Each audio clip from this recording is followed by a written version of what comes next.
The women of Callow Creek had a particular way of talking about Clara Marsh. They did it gently, the way you might speak around a bruise, careful, deliberate, never quite touching the center of it. They said she was capable, which meant she had kept the farm going through 2 winters without a husband. They said she was private, which meant she had stopped accepting invitations to the church social after the 3rd one, where someone's well-meaning aunt had patted her hand and asked if she'd given any thought to her future. They said she was proud, which was the most dishonest word of all, because what Clara Marsh was, if anyone had looked long enough and without agenda to see it, was tired. Not tired the way a woman is tired after a long day.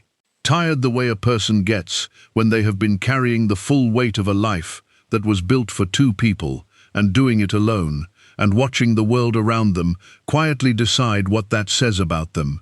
She was 34 years old in the autumn of 1882. Her husband, Robert Marsh, had been dead for 3 years.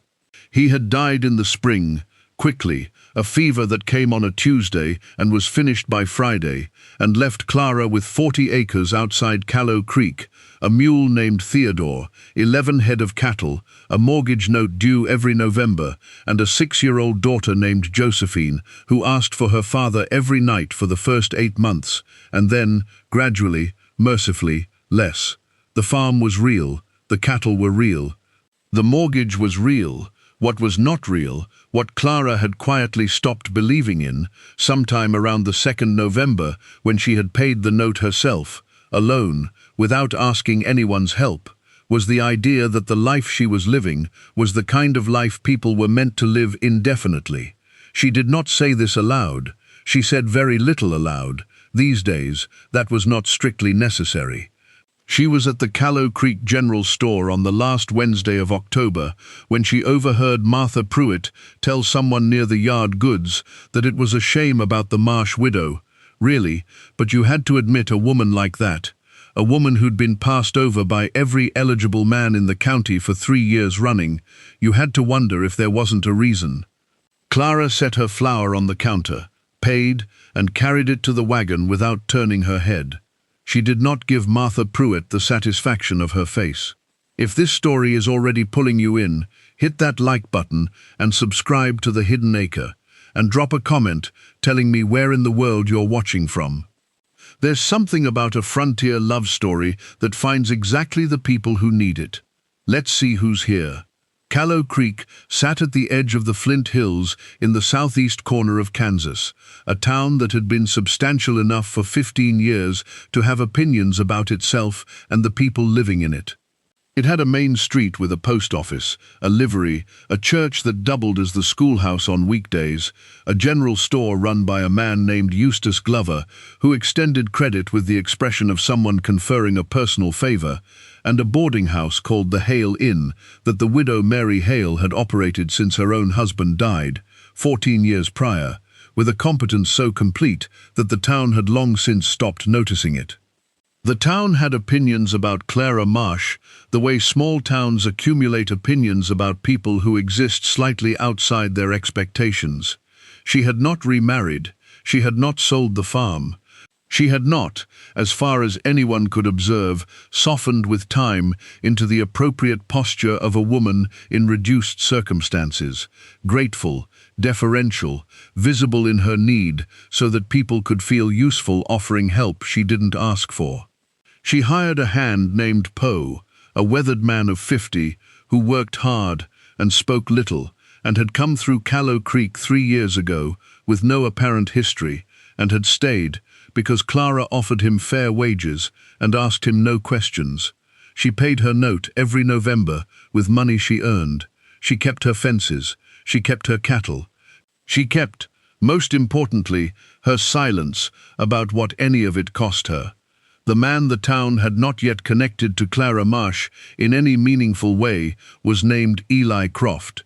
He had ranched the 300 acres west of town for 7 years. He had come from Missouri with a small herd, a good reputation among the men who knew cattle, and no wife. The town had attempted to supply that last item several times. The women of Callow Creek's marrying class had been paraded past Eli Croft at dances, church picnics, and at least 2 suppers, arranged with such obvious intent that even Eustace Glover at the general store had noticed.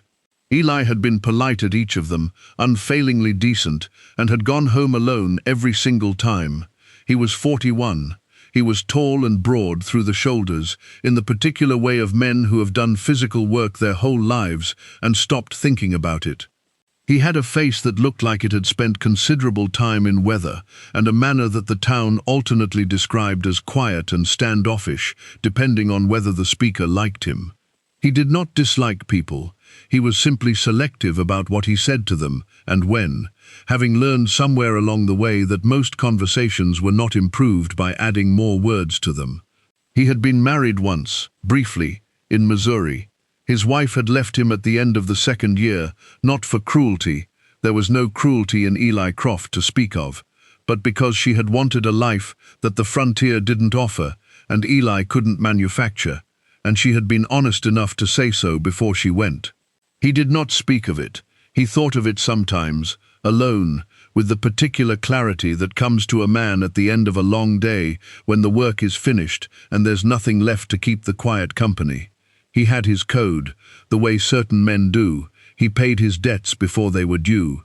He did not speak ill of people who weren't present. He kept 3 extra cords of wood behind the barn every October because he had been cold once and had decided not to be again if he could help it. He helped neighbors without being asked when he could see the need, and the need was real, and he did not mention it afterward. The town would have told you he needed a wife. Eli Croft would have told you, if you had asked him directly, which no one quite did, that he needed nothing he didn't already have, and that the important things in life were mostly not the things people went around declaring they needed at public gatherings. He saw Clara Marsh for the first time that matters on a Tuesday morning at the end of October, when he rode into Callow Creek for feed and found her wagon stuck at the edge of the road, 1 wheel deep in the rutted mud from the night's rain, and her mule Theodore standing in the traces with the expression of a mule who had done his best and declined to do more. He pulled up. She was already in the mud herself, not standing on the road waiting for help, but crouched at the wheel, studying the angle of the problem with an expression of focused assessment rather than distress. She had not yet looked up. "Need a hand," he said. It was not quite a question. Clara Marsh looked up at him. She had grey eyes and a particular steadiness in them, the kind that comes not from ease, but from having looked at hard things directly for long enough that the flinching stopped. "I can get it," she said. "I don't doubt it," Eli said, "but I've got a rope and a horse and an extra pair of hands, and it'll go faster." She considered this for a moment in the way of someone weighing a practical offer against an instinct to refuse all assistance on principle. "All right," she said. They got the wheel free in 10 minutes. She thanked him plainly, without excess, the way a person thanks someone for a specific thing rather than the performance of gratitude. He nodded. She climbed back to the wagon seat. He mounted his horse. He rode the rest of the way into town, thinking about the grey eyes and the mud on her skirt, and the particular quality of someone who had gotten down into the problem themselves before looking for help, and not thinking about any of it deliberately, which was always the way it started. The first time Clara Marsh did the thing that Eli Croft did not forget was a Thursday in early November. He had ridden to the church to leave money with Reverend Fitch for a family out near the ridge whose barn had gone in a fire the week prior. The Adels, 4 children, the youngest not yet walking, the kind of situation that required more than was comfortable to look at directly. He had left the money in an envelope without his name on it, which was how he preferred to do such things.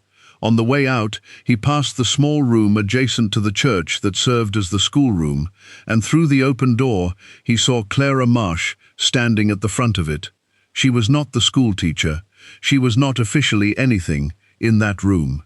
She was standing at the board with chalk in her hand and a boy of about 10 in front of her, one of the Adele children, the oldest, who Clara apparently knew could not yet read, and had, by some arrangement Eli was not privy to, been brought here this particular Thursday afternoon to do something about that. Eli stopped. The boy was embarrassed. That was visible in the set of his shoulders, and the way he refused to look directly at the letters on the board. Clara watched him, the way a person watches something they are not going to give up on, patient, without pity.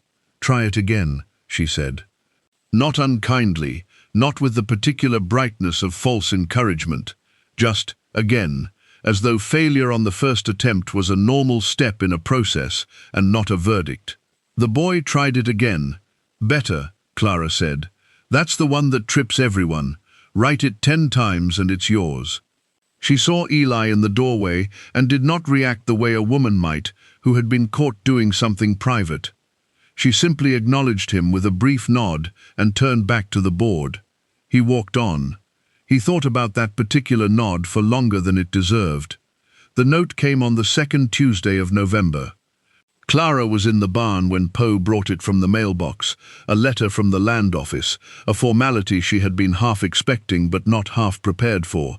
The mortgage holder on the Marsh property had sold the note to a man in Topeka who was consolidating land in the county, and the new holder wanted payment in full by the 1st of February, rather than the installment arrangement Robert had originally negotiated. She sat on a hay bale in the barn with the letter open across her knees for a long time. She was not a woman who panicked. She was, however, a woman who did arithmetic, and the arithmetic was unkind. What she had in the bank and what she could reasonably get for 3 head of cattle before February did not equal what the letter was asking for. She was still sitting there when Josephine came looking for her at supper time. "Mama," said Josephine, who was 9 and missed very little. "What's wrong?" "Nothing that isn't fixable," Clara said, which was the honest answer, or at least the one she was committed to. "Are we going to have to leave?" Josephine said. Clara looked at her daughter, the direct gaze, the complete willingness to ask the question adults hedged around, and felt the thing she always felt when Josephine looked at her that way, which was that she could not afford to have no answer. "No," she said, "we are not going to leave." She folded the letter and stood up and went inside to make supper and stayed up until midnight, going through the accounts by lamplight. She had not told anyone by the following week. She had a plan that was almost enough, and a gap that was almost too large, and a pride that was the only thing she had that Martha Pruitt couldn't speculate about. It was Eli Croft who saw it, not because she told him, but because he had made a habit of looking at things the way they actually were. He rode past her fence line, on the north side of her property, a fence he had no particular business near, a fence he had not intended to be near, a fence he had somehow found himself inspecting from the road, and saw that 2 of her cattle were in the wrong pasture, and her gate was open, and the post beside it was leaning at an angle that suggested the ground beneath it had been giving way for some time. He stopped. He looked at the post. He looked at the fence. He rode to his ranch. He came back 2 hours later with a post-hole digger, a new post, and wire. Clara came out of the house at the sound of the work. "Mr. Croft," she said. She stood at the edge of the porch with her arms folded, not unfriendly, but watchful. "Post was going," he said. "I know. I was going to get to it. I was here already," he said, which was not quite accurate. She watched him work for a moment. Then she said, "Come in when you're finished. There's coffee." He came in. They sat at her kitchen table, which was plain pine, much used, with a ring on it from 1,000 years of cups, and Josephine materialized from somewhere in the back of the house and sat down at the table's edge and regarded Eli Croft with the frank evaluation of a 9-year-old who has been her mother's only company for 3 years and has therefore developed opinions. "Are you the man from the West Road?" Josephine said. "I am," Eli said. "Mama says you know about cattle." "Some," Eli said. "We have 11. We used to have 14. "Josephine," Clara said. "I'm just telling him," Josephine said, not apologetically. Eli drank his coffee. He looked at Clara over the rim. She met his eyes with an expression that he couldn't quite read and that he thought about later, riding home, in the way you think about something you saw clearly but haven't finished understanding. If this story has found you, make sure to subscribe and turn on notifications so you never miss a new story from the Hidden Acre. The best ones are still coming, and the people who watch all the way to the end are exactly the ones who understand what these hinge. Came back the following Saturday and fixed the gate hinge that had been sticking since spring. He did not ask if he should. He brought a hinge from his own supply, and he fixed it, and when Clara came to the door and gave him a look that said she recognized this pattern and had not quite decided what to do with it, he said, "Gate was sticking," and she said, "I know," and he said, "Fixed now," and she did not argue. The coffee became a habit. Not every day. Clara was not a woman who would have accepted that, and Eli was not a man who pushed. But every several days, in the way that two people fall into a rhythm when neither of them is performing a version of themselves for the other's benefit. They talked about cattle, about the weather that was coming, about the quality of Eustace Glover's latest shipment of grain, which was questionable. Josephine contributed opinions on all of these subjects with the confidence of someone who had not yet been told her opinions were optional. One evening in mid-November, with the cold already present in the air in the way that meant it was settling in rather than passing through, Eli stayed later than usual. Josephine had fallen asleep in the chair near the stove, which she often did before being carried to bed, and the kitchen was very quiet, just the fire and the lamp, and the particular quality of a room that has two people in it who are not performing at each other. "There's a letter," Clara said. She did not look up from her mending. Eli waited. "From the land office. New holder on the mortgage wants full payment in February." Eli was quiet for a moment. "What does it come to?" she told him. He considered this. He did not say it was a shame or that it wasn't fair or make the expression of a man absorbing bad news about someone else's life. He simply sat with the number for a moment, the way you sit with a problem that deserves to be taken seriously. "What do you have?" he asked. "Most of it, not all." "What's the gap?" She told him that too. It cost her something, telling him, not because she was ashamed, but because she had told no one, and the telling made it real in a new way, outside the column of numbers in her account book. Eli nodded slowly. "I'll lend it," he said. Clara looked up. "At whatever terms you want," he said. "As slow as you need." "I'm not taking your money, Eli. It's a loan," he said. "There's a difference. The gap between those two things is exactly what people have been gossiping about since September," Clara said. "I'm not giving Martha Pruitt another reason." Eli looked at her steadily. "Martha Pruitt," he said, "will find a reason regardless. That doesn't mean I have to hand her one." He did not push it. He understood about pride. Not the brittle kind that cost a person more than it was worth, but the functional kind. The kind that had kept her going for 3 years without asking anyone for anything, and that was part of what had made her who she was. He picked up his coat from the hook by the door. He looked at Josephine asleep in the chair.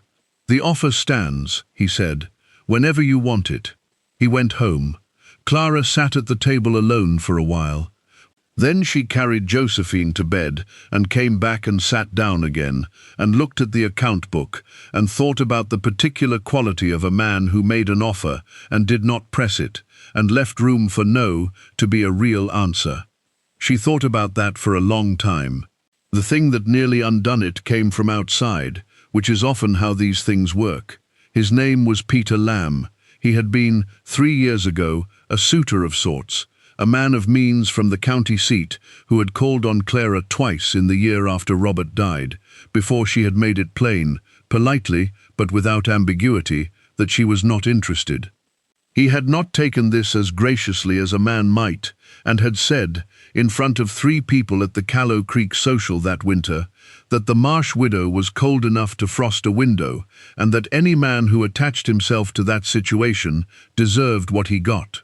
He came back into the story in late November, when Clara was at the general store and Peter Lamb walked in behind her and saw Eli Croft already there, at the counter, buying supplies, and the way Eustace Glover said good morning to Clara, in the particular tone that meant he'd been watching something develop and had an opinion about it.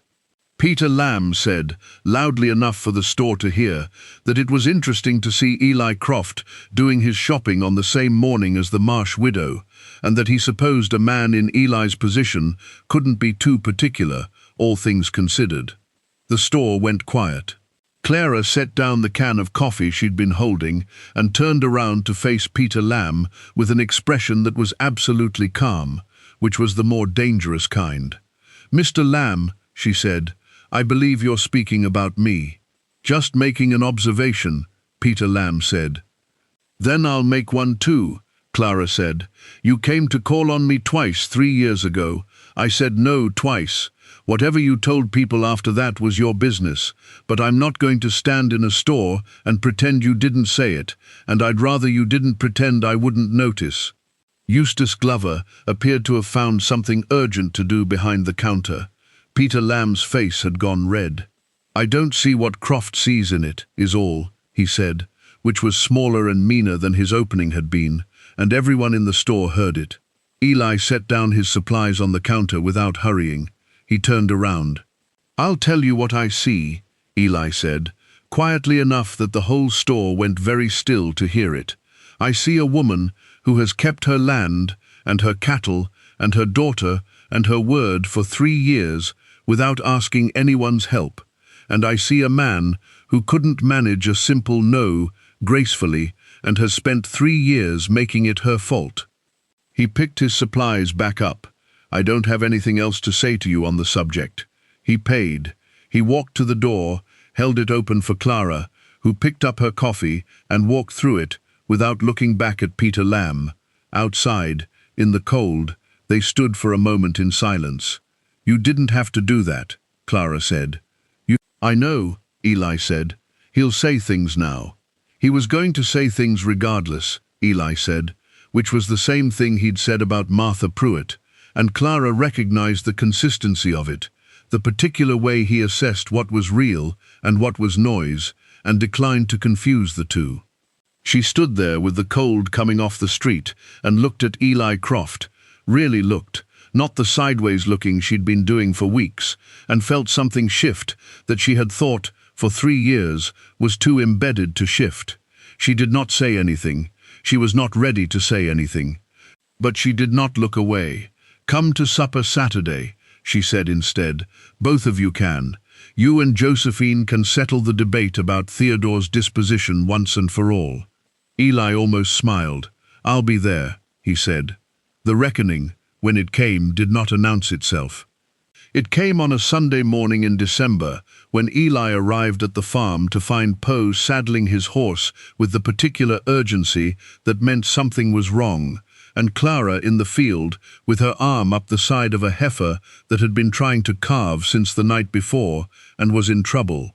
Eli tied his horse at the fence and went into the field without being asked. He was good at this. He had done it enough times that it was neither dramatic nor difficult. It was simply work, hard work, patient work, the kind that required focus and steadiness and no panic. Clara did not step back when he came alongside her. She made room, and they worked together in the cold field, with the grey sky low over them and their breath visible in the air, and it went on for the better part of an hour before the calf was out and on the ground, living, and the heifer was calm. They stood in the field afterward, both of them cold through, and Clara looked down at the calf and did not say anything for a long moment. "Robert would have been afraid," she said eventually. "He was always afraid when they were difficult. He'd call for Poe and stand at the fence." She was quiet. "I don't know why I'm telling you that." "Because it's true," Eli said, "and you've been carrying the not saying it for a while." Clara turned and looked at him with an expression that was not soft. Exactly. Clara Marsh's expressions were rarely soft, but that was open in a way that cost her something. "I'm not the woman people think I am," she said. "I'm not cold. I'm not proud. I'm just, I stopped explaining myself to people who'd already decided. I know, Eli said. You don't know. You've known me 6 weeks. 7, Eli said. And I know what I see. What do you see? He thought about this honestly, the way he thought about most things, directly, without ornamentation. I see someone who got down in the mud before she looked for help, he said. I see someone who's teaching a boy to read on a Thursday afternoon because she saw a gap and filled it. I see someone who told Peter Lamb the truth in a room full of people when it would have been easier to be quiet. He paused. I see someone who has been alone for 3 years and made it look like a choice, and it hasn't been a choice, and I don't think you should have to keep making it look like one. Clara was very still. Eli, she said, you should know that if you're saying what I think you're saying, I'm not easy. I'm not going to be easy. I'm not looking for easy, he said. I have a daughter and a mortgage and a mule with opinions. I know about the mule, he said. Josephine told me. Something crossed Clara's face that was not quite a smile, and was not quite tears, and was somewhere in the complicated territory between the two. I need to think, she said. Take all the time you need, Eli said. He picked up his coat from the fence post, where he'd left it to work, and went home through the December cold, and Clara stood in the field with the new calf shaking itself to its feet beside her, and did not go inside for a long time. The choice did not come the way Clara expected it to. She had thought, if she was honest, that when it came, she would feel ready, that there would be a clear moment, a door she could see herself walking through deliberately, with full knowledge of what she was doing. What happened instead was a Tuesday morning in late December when she was baking bread, and Josephine came in from the yard to report that Mr. Croft's horse was at the fence, and Clara realized, with the dough still on her hands and the lamp not yet lit against the early dark, that her first feeling on hearing this was not wariness or calculation or any of the reasonable things she had been rehearsing. Her first feeling was simple. She wiped her hands on her apron. She went to the door. Eli was at the fence, fixing a section she had not even known needed fixing. Eli, she said. He looked up. Come inside, she said. I'll put coffee on, and then I want to talk to you about that loan. He came inside. She put coffee on. Josephine sat at the table and did not pretend she wasn't listening. The loan, Clara said. I'll take it. If the offer still stands, I'll pay it back in installments, and I'll have it in writing, and I want Reverend Fitch as a witness. That's not necessary, Eli said. It is to me, Clara said. I've been managing this farm on my own for 3 years, and the reason it still works is because I don't leave things to goodwill. I want everything clear. All right, Eli said. Everything clear. He looked at her across the table. She looked at him. Josephine put her elbows on the table and said, with the directness that had served as the conversation's conscience for weeks now, "Are you going to marry my mother?" The kitchen was very quiet. Clara said, "Josephine." "I'm just asking," Josephine said. Eli kept his eyes on Clara. He did not look embarrassed. He did not deflect. He only waited, with the patience of a man who has spent considerable time learning what to say and when to say it, for her to tell him whether the question was his to answer. Clara looked at her daughter, then at Eli, then back at the account book on the table beside the coffee cups, as though the answer might be in the columns of numbers she'd been over 100 times. It wasn't in the columns. She had known for a while where it was. He might, Clara said, if he was going to ask. Eli looked at her for a long moment. Outside, the wind had picked up against the windows, the kind of December wind that meant the first real snow was coming. "Clara Marsh," he said, "would you consider letting me ask properly? Not today, when you've had the time to settle what you've already decided and you want the words out in the air." "I might," Clara said. "Saturday," he said. "Saturday," she agreed. "He came on Saturday. He asked properly." She said yes, without making him wait past the first sentence, which surprised him, and she told him afterward that she'd been ready for 2 weeks and had simply been waiting for him to catch up, which was not quite accurate, but was accurate enough. They married in February, in the Callow Creek church, on the same week the mortgage note would have been due. Reverend Fitch said afterward it was the most sensible wedding he had performed in 11 years, which was his way of saying he had seen how both of them looked at each other during the vows, and that it was the particular look of people who have chosen something with their eyes open and intend to honor it.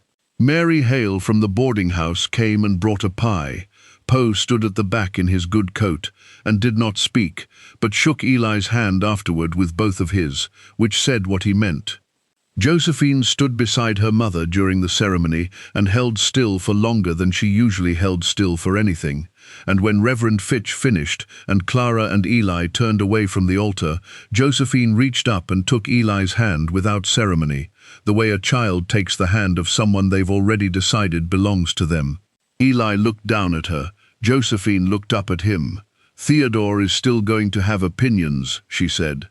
"I'll manage," Eli said.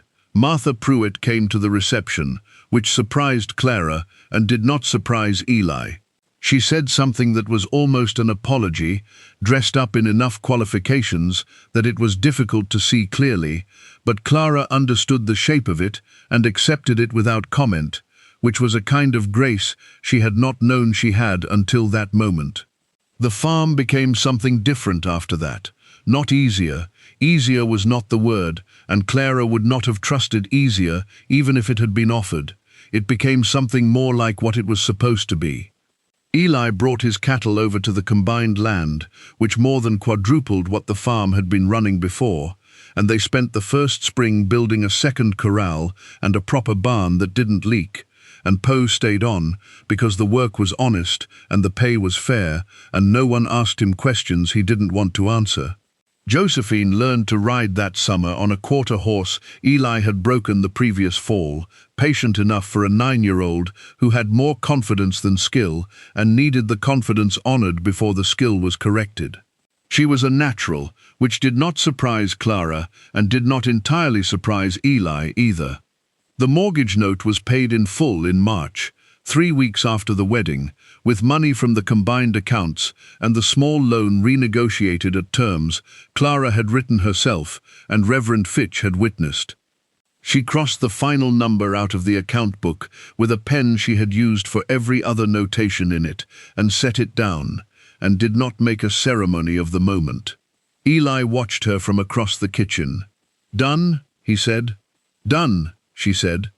He reached across the table and put his hand over hers, just for a moment, and then went back to the coffee he'd been drinking, and Clara went back to the account book, and outside the March wind was coming off the Flint Hills with the particular quality of a wind that is not quite warm yet, but is no longer cold, and Josephine was in the yard arguing with Theodore about something, and Poe was mending harness near the barn, and the life that had been built for 2 people was, for the first time in 3 years, actually holding 2 people in it. The town of Callow Creek updated its opinion of Clara Marsh gradually, the way towns do, not in a single revision, but in a series of small adjustments, each one a degree less certain than the last that it had ever been as certain as it seemed. By the following autumn, Martha Pruitt was telling people that she had always known Clara Marsh had more to her than people gave her credit for, which was not accurate, but was better than what had come before it. Peter Lamb moved to the county seat the following spring and was not discussed further. Eli Croft, in the years that came after, was not much changed by the life they built together. He was still the man who showed up before being asked, who fixed the thing without announcing it, who said less than he knew and knew more than he said. But there was something different in the way he came home in the evenings, the way he pulled the horse up at the fence and looked at the light in the kitchen window before he dismounted, as though he was registering something he intended not to stop registering. Clara noticed, because Clara noticed most things, she did not mention it. Some things were better as they were, unannounced, reliable, warm in the particular way of things that were chosen freely and kept choosing themselves every day. One evening in October, 2 years after the wedding, Josephine, who was 11 now and had opinions on everything, looked up from her schoolwork at the kitchen table and said, "Papa, Why do you always stop at the fence before you come in?" Eli set down his coat. "Old habit," he said. "What kind of habit?" He looked at Clara across the table. She looked at him. "The kind," he said, "where you stop for a moment before you walk into the best thing you've got, just to make sure you're still grateful for it." Josephine appeared to consider this acceptable and went back to her schoolwork. Clara said nothing. She turned back to the pot on the stove. But she was smiling, and Eli saw it, and the kitchen was warm, and outside the October wind moved through the Flint Hills the way it always had, indifferent to everything, and the lamp on the table held its light. Thank you for staying all the way to the end. The people who finish the whole story are the ones who feel it, and the ones who share it. If this one stayed with you, the next video on your screen is waiting to do the same, and if you haven't subscribed yet, come back. There's always another story about two people on the frontier who found each other when they'd stopped expecting to, and we tell those stories here at the Hidden Acre.